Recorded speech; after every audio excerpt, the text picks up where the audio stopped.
to be a real estate investor, there's a lot of information out there, but I found about 5 years ago that flipping properties is a job. I started to pivot and I started to add multifamilies, so duplexes, triplexes. So I bought a three family. I still have a bunch of, smaller duplexes, triplexes. I've been a big believer of the BRRRR strategy, right? You Yeah. buy, you renovate, you rent, you refinance, you go on to the next one. I said that, it's time to go larger.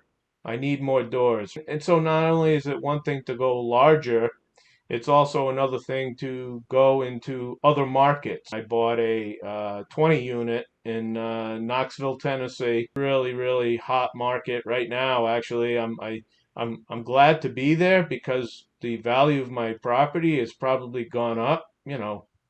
$500,000 in 6 months. I mean, it's just going nuts right now. Hi, and welcome to the Real Estate Way to Wealth and Freedom podcast, episode 381. Hey, welcome back. I'm so glad you're here. Thanks so much for tuning in to yet another awesome episode. Today's guest is Brian LaBrec. Brian has a background in engineering where he works as a plastics engineer in corporate America still to this day. He started investing in 2010, buying single family properties, scaling to small multis, and transitioning to larger multifamilies today. It's an exciting conversation where we talk about Brian's journey to financial freedom and beyond, all while working a W-2 day job and no plans to quit doing that. So let's go ahead and jump right into this week's episode with Brian LaBrec. All right, today I welcome on the show my good friend, Brian LaBrec. Brian, hey, thanks so much for joining us today. Hey, Jacob. Hey, thanks for having me. It's good to be here. That's our pleasure. It's been a long time coming. I'm excited to have you on the show. For people that don't know you, Brian, tell us a little bit about who you are, what you do, your background, your journey, all that good stuff. Yeah, well, I'll try to keep it brief as we only got a little bit of time here. But in essence, Jacob, I've been, and I still do today, work in corporate America. I am a plastics engineer.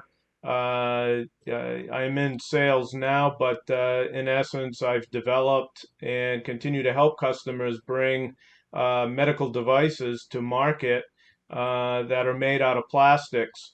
So for years, I did the engineering part of it, and then I moved into a sales and marketing and leadership role as of late. I still have this corporate job because, well, it gives me a lot of flexibility. I work from home. Everybody in the COVID, with the pandemic, kind of came out of the office and into the home office. I was already there. So for me, it was didn't skip a beat and continued to work in corporate America, but also to build my real estate portfolio. I love it, Brian. And so many people in today's day and age, I feel like, are anxious to get out of the quote unquote rat race, quit their W-2, leave corporate America, become entrepreneurs and full-time real estate investors, right? And while that's an awesome path, you have to step back and think that W-2, I've come to learn in the past few years, is a huge asset just for solely qualifying for real estate loans, right? So Exactly, exactly. I agree with you, Jacob. I mean, um, you know, I think we all aspire to be full-time real estate investors, but you can do some damage with your part-time, bandwidth, if you will, in real estate. And obviously, I think we're going to talk more about all the maybe the different aspects of real estate that I've worked on.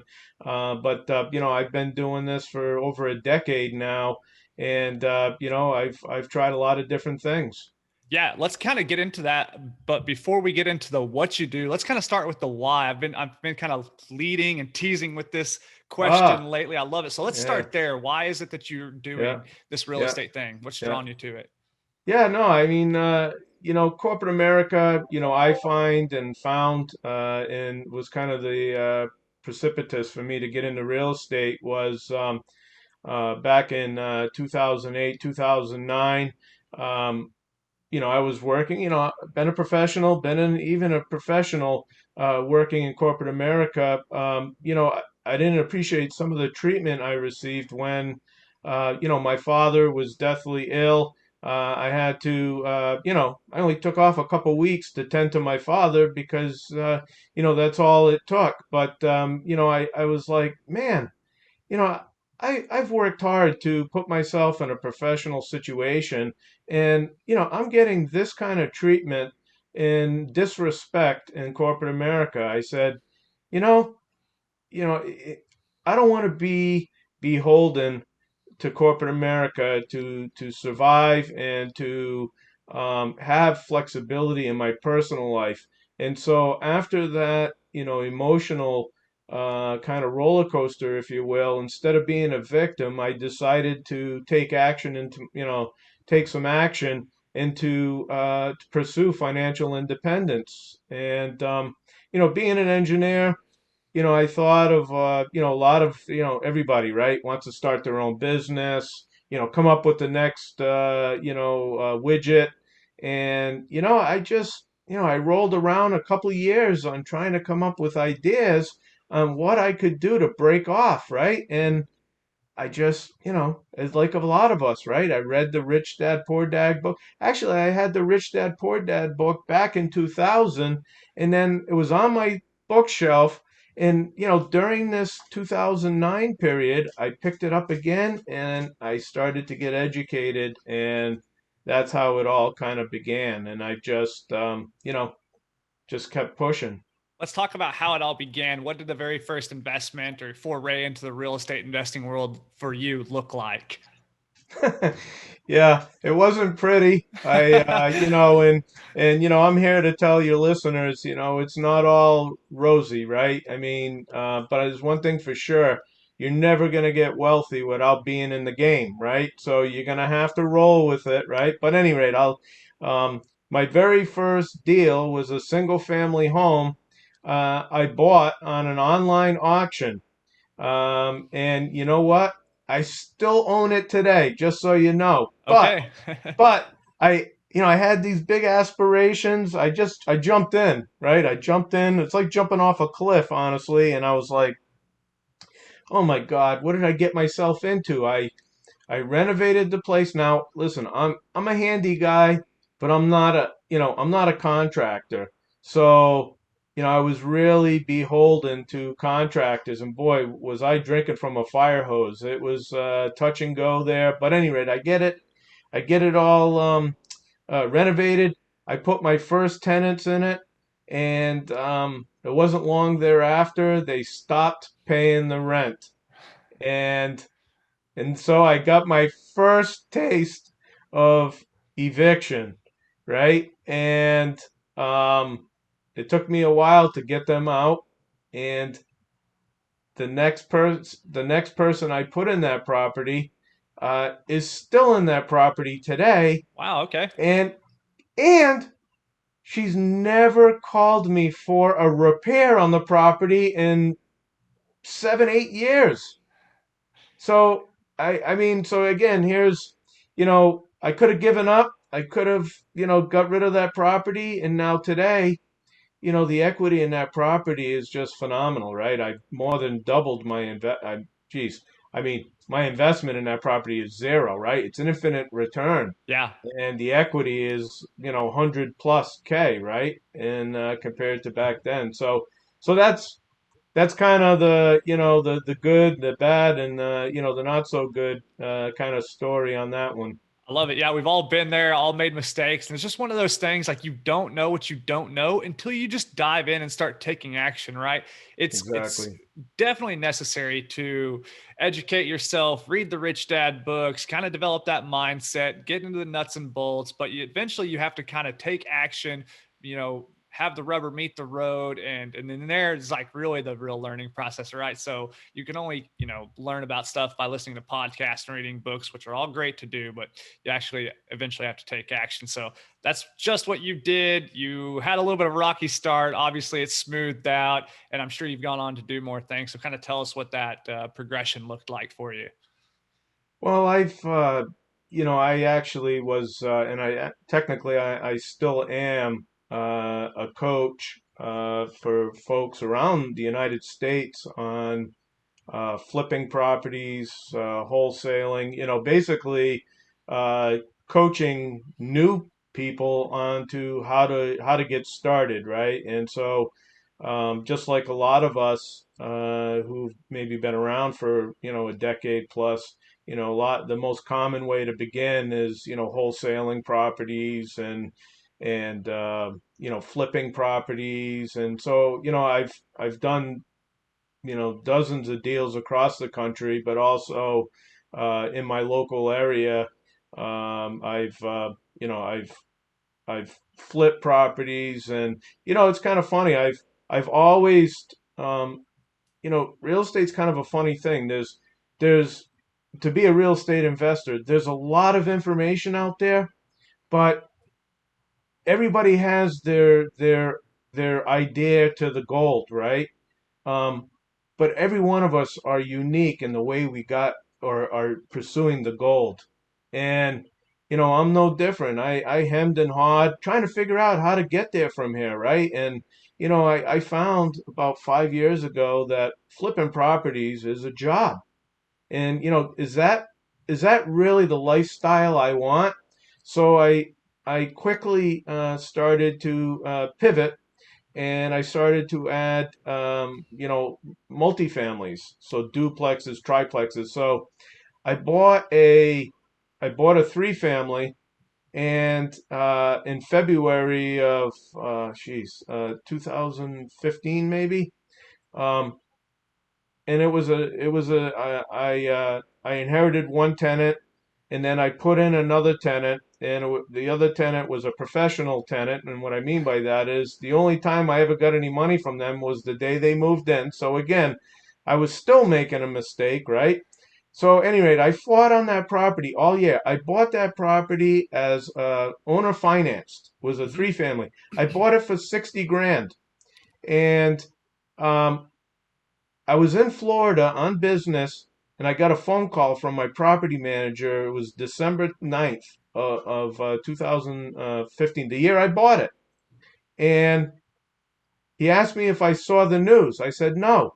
He said, Vigent Street, which we used to call, he says, it's on fire.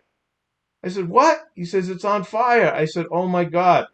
So, anyway, to make a long story short, and for your viewers and listeners, um, I end up walking away from that deal, with, after all said and done, a couple hundred grand, right? Because you had the insurance. It was a complete loss, and I had insurance on the property, and the full payout was like, $330,000, right? And then after you pay everything, and I had the demolition, but I never gone through that.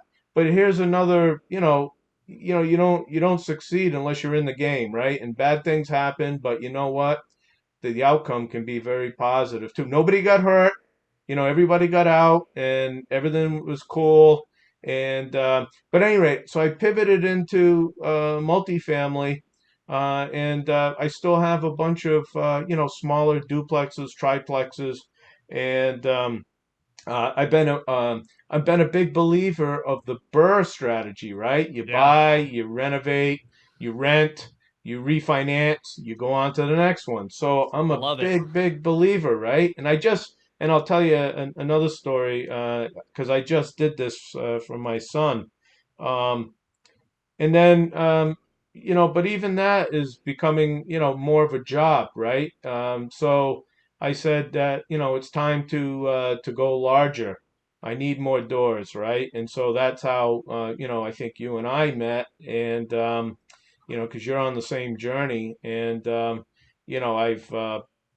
so now and so not only is it one thing to go larger, it's also another thing to go into other markets, right? So those are two kind of new areas that I've engaged last year.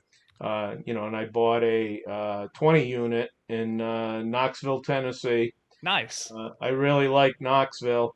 It's a really hot market right now. Actually, I'm glad to be there because the value of my property has probably gone up, $500,000 in 6 months. I mean, it's just going nuts right now, right? But it's been a little more difficult to buy property because everybody's interested in bidding it up. But so again, my pursuit is to continue so I think today, or it's been a while, but I've been financially free. But I'm kind of an active guy. I like to stay in corporate America. It keeps my senses sharp. Um, and I'm interested in large apartment buildings, self-storage, mobile homes. I love to just get educated, and that's kind of what I'm doing now. I want to ask you about this, Brian, and that's something around that financial freedom piece of your journey. So many people aspire, and that's the very first milestone that they can see is financial freedom. In other words, your passive income pays for your lifestyle, your day to day living, right? And you don't have to work or earn an income to survive, to live, to pay your bills, right? So that's kind of like milestone number one. Now you've reached that, which is a huge milestone, but you've kind of continued pushing, but yet you're still working. Is it more like that flexibility, just like that peace of mind, knowing you don't necessarily have to go to work tomorrow or next week, or if you just decide to call it quits at any time, you've got that ability? What's kind of keeping you going past that milestone? Yeah, I think I like to bring value, right? I think we all like to bring value to society, and keeping involved in corporate America, just enables me to, to continue to contribute, right? And that's a journey in and of itself. But um, I the finance, it's absolutely that. The financial freedom enables you to say, hey, if I lose my job tomorrow, how long can I survive, right? How long can I live without and that's it's kind of funny. When I reached that point is when corporate America, up to the point of financial freedom, I kept saying I want to get out of the rat race. But once I got to that point, I said, corporate America's really fun right now, right? When you can go to work and say, I can hang my hat and call it a day if there's something that's not, if I, whatever happens, right? So I don't know. So anyway, that's probably because I'm having fun, right? I like to be social. I like to give back to the younger professionals coming up. Yeah, I mean, yeah, it gives you a paycheck. But I tell you, and we spoke a little bit about it. I mean, having a W-2, does help you qualify for certain, for financing, and having that extra cash coming in, enables me to help to accelerate my real estate investing business. And so, until, the real estate investment business kind of takes on a life of its own and gets to a size that just absolutely makes it impossible for me to have a day job, I'm going to keep doing the day job. I think there's something to be said about having to do something and then choosing to do something, even if those things are the exact same thing, right? Say in some wild scenario, you propose to me the scenario where I must lay on the beach in Cancun, Mexico, and drink mojitos all day long. Well, that'd be pretty cool for a day or two. And then you said, Jacob, no, you've got day 3, day 5, day 70 left. You've got to do that. Pretty soon I'd come to resent that idea. I'd want to get up and get moving and go do something or get back to work. But if you've got the option to do this thing, then it changes your whole perspective. And I think that goes for the same of going to your day job, right? Yeah, yeah, yeah. I would never understand it unless I had the option to be financially free. I don't think people can really understand that mindset of why you work sometimes, right? Mhm. And the fact that you actually enjoy it. So until you become, financially free. For those people that are aspiring to reach that first milestone of financial freedom, Brian, kind of pull back the curtains a little bit. How long did it take you to achieve that in terms of like years, door count, anything like that? And can you kind of give some insight Yeah. there? Yeah, I'm trying to think. Let's see. So probably 7 years ago, and um, and I think the importance of financial freedom in my eyes was being debt free, right? So my house is paid off, everything I own, everything I own. I don't owe anybody anything. So That was kind of rule number one. So, part of it was, pivoting on my own housing and, trying to, put, you know, make sure that, the lifestyle I wanted and everything was, I was debt free. So I think that, probably 40, I say 45, I was so probably 48 was the more accurate of a date. And, that was, around the time of, that property that burned down, getting those proceeds and just being smart, right? Being smart and and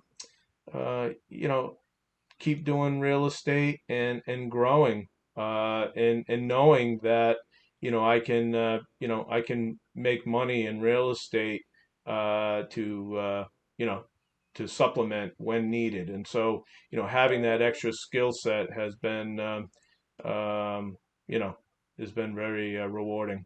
Yeah, that's awesome. No, it's just good to give some insight to people who are maybe aspiring to be where you are, thinking, okay, is this path to financial freedom for me? Is it a 2 year path or is it a 20-year path? Is it 10 doors or is it 1,000 doors, right? Sometimes people just have a hard time kind of grasping how Right. much it's going to take to get to that Yeah. point. Yeah, I think, everybody's situation is different. I think that it all depends on, um, the amount of cash flow you have and the amount of money that you need to be left over, right, to pay your bills. So if your expenses are higher than your income, then obviously you're not financially free, right? So you have to, put things in perspective and in balance. And then once you know what your basic expenses are, let's say 3 grand a month is what you need to live on, then you can figure out, okay, I need 3 grand of cash flow, right, to cover that. How many rental properties am I going to need? And then how am I going to get there from here? Right. Yeah. And it's as, it's methodical as that, but, and you have to buy right. You have to, you know, you got to make sure you're buying for cash flow and you can cover the expenses and you've got that money left over, right? So, I think, today things are getting a little heated and people are probably, overpaying for property right now. So I would be, be smart about, what you're buying. Let's talk about time management for a second. Investing in real estate with a full time W 2 day job, it seems like a lot. It is a lot. Some people out there are not really willing to make that sacrifice, or some people are on the fence or wondering how you're balancing it. How do you balance it in your own life? Well, I have to say that real estate is definitely a team sport, right? So, Yeah. as you know as well, and I've been fortunate to, my wife is a great, partner, but, now my son is, 20 years old.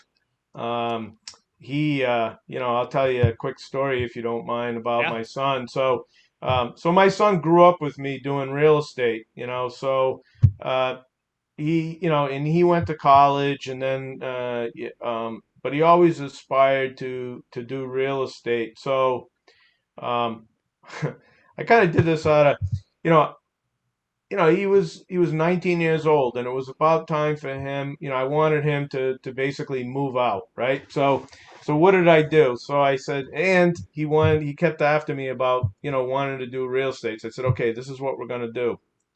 So he found a two family. It was online auction, and, this was the deal.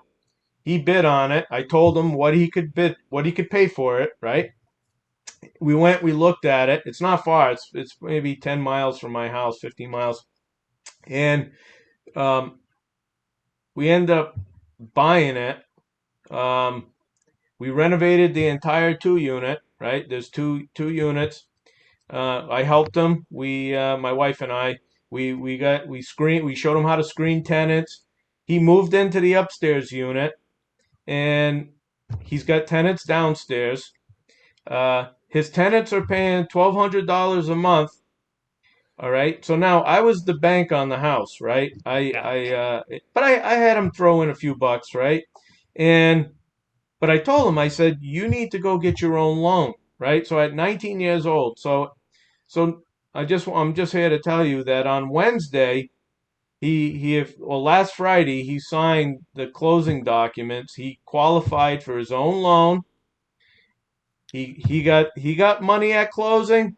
I got paid off, and his mortgage payment is $830 a month, and Nice. his tenants are paying 1,200 at There you 20 go. years old, right? So that I mean, my boy, he's doing well. So I love it. I love it. Well, that's kind of come full circle. You've been able to acquire all this experience and this knowledge in the real estate and investing world, be able to pass that back on to your son and see it kind of come full cycle. So I'm sure that's really exciting.